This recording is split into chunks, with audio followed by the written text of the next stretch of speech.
तर मी आता ऑलरेडी इथे एक रिक्वेस्ट पार्ट प्लॅनची आणि एक रिक्वेस्ट झोन सर्टिफिकेटची टाकलेली आहे.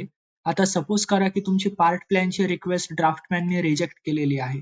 रिजेक्ट केल्यानंतर तुम्हाला तुमचं स्टेटस कॉलममध्ये या कॉलममध्ये रिजेक्ट झाल्यानंतर रिटर्न म्हणून किंवा रिजेक्ट म्हणून इथे तुमची रिक्वेस्ट दिसणार आहे. तर तुम्हाला आता काय करायचं आहे, तुम्हाला या लिंकवरती क्लिक करायचं आहे आणि बघायचं आहे की ड्राफ्टमॅनने किंवा अधिकाऱ्याने तुमची रिक्वेस्ट का बरं रिजेक्ट केलेली आहे. आता ते म्हणत आहे इथे की अपलोड द 7/12 प्रॉपरली. मग तुम्हाला काय करायचं आहे, या लिंकवरती क्लिक करून तुमचा जो 7/12 आहे, तो पुन्हा एकदा व्यवस्थित अपलोड करायचा आहे. अपलोड झाल्यानंतर तुम्हाला पुन्हा पैसे भरायची गरज नाही.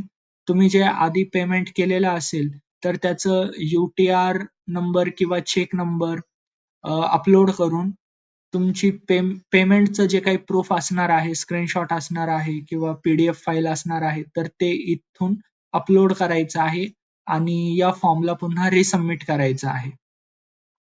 रिसबमिट झाल्यानंतर अ, पुन्हा ही रिक्वेस्ट जाईल ड्राफ्टमॅनच्या पोर्टलला आणि मग ड्राफ्टमॅन तिथून ते अप्रूव्ह करतील आणि तुम्हाला पुन्हा तुमचं पार्ट प्लॅन इथे मिळून जाईल.